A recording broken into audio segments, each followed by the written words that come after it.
জঙ্গিপুরের সাংসদ খলিলুর রহমান তিনি আমাদের সঙ্গে রয়েছেন। আপনার থেকে যেটা জানতে চাইবো, আজকের এই বৈঠক কতটা ফলপ্রসূ হলো?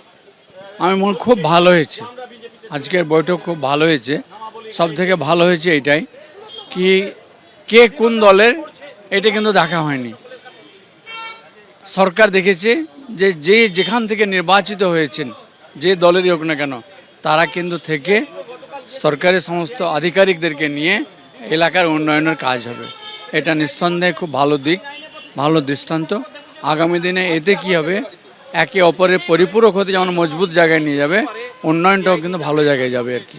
এবার একটা জিনিস জানতে চাইবো, আজকে একটা সই বেরিয়েছে, আপনারও সই আছে, আপনি কি সই করেছেন? হ্যাঁ, করেছি।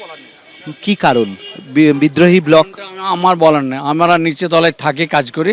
এটা আমাদের সিনিয়র লিডার, তিনারাই বলবেন। মানে কোনো একটা কারণ রয়েছে, যে কারণ আপনি মমতা বন্দ্যোপাধ্যায়ের সঙ্গে এই ব্যাপারে মমতা বন্দ্যোপাধ্যায় আমার নেত্রী, আমি এখনো মনে করি তিনি আমার নেত্রী আছেন এবং আগামী দিনে থাকবেন। অভিষেক বন্দ্যোপাধ্যায়? আমি নেত্রী সম্পর্কে আরও বলি যে আমি নেত্রীর জন্য আমি নিজেকে ত্যাগ স্বীকার করতে রাজি আছি। আমরা সোশ্যাল মিডিয়ায় দেখতে পাচ্ছি, জানতে পারছি যে নেত্রী কোনো একটা জায়গায় তিনি নির্বাচনে অংশগ্রহণ করতে চান। আমি খলিলুর রহমান, আমাকে পার্টি যেমন জঙ্গিপুর থেকে আমাকে নির্বাচিত করেছে, জঙ্গিপুরের মানুষ নির্বাচিত করেছে, তো আমি তার রিজাইন দিতে প্রস্তুত। দিদি এখান থেকে দাঁড়াক, আপনি এই আহ্বান জানাচ্ছি। হ্যাঁ, দিদির কথা শুনতে পাচ্ছি যে গিয়ে দিদি ভোটে দাঁড়াতে চায়, মানে কোনো জায়গা থেকে। আমার এই খবরটা যদিও অফিসিয়ালি নয়, আনঅফিসিয়ালি, আমি দিদির জন্য আমি নিজেকে আত্মত্যাগ করতে রাজি আছি আর কি। কিন্তু অভিষেক বন্দ্যোপাধ্যায়কে আপনি নেতা হিসেবে মানছেন? দেখুন, দিদিকে আমি মেনে এসেছি, দিদিকে আমি মানছি। এই যে ফলাফল, কারুর তো একটা দায় বর্তায়। আপনি এত বছর ধরে রয়েছেন, দায় কার ছিল? কোথাও তো দেখুন, একটা কি হয়, আমরাকে মেনে নিতে হবে যে সবটা পরিবর্তনশীল, কাজে পরিবর্তন আসতেই পারে। কাজে আমাদের কোথাও কিছু ভুল ছিল আর কি। নিশ্চয়ই ভাই, ভুলটাকে আমাদের অ্যানালিসিস হতে হবে আর কি, করে আর কি সেটাকে দেখে সামনে এগোতে হবে। আপনারা কি এনডিএর সঙ্গে সমর্থন করবেন, আপনারা যে ব্লক তৈরি করেছে? দেখুন, দুটো জিনিস আছে, ভালোটাকে ভালো বলতে হবে, মন্দটাকে মন্দ বলতে হবে।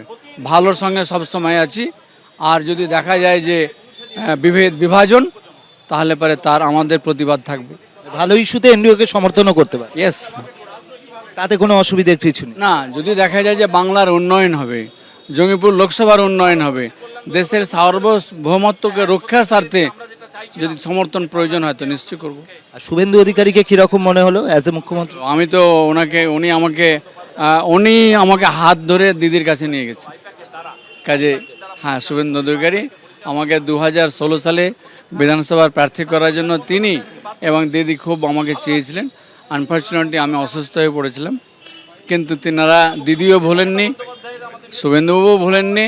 আমাকে আবার 2019 সালে আমার হাত ধরে দিদির কাছে শুভেন্দুবাবু নিয়ে গিয়ে আমাকে ঠিকঠাক করে। বিজেপিতেই যাবেন না তৃণমূলে থাকবেন? না না, আমি বিজেপিতে যাওয়ার কোনো প্রশ্নই নাই।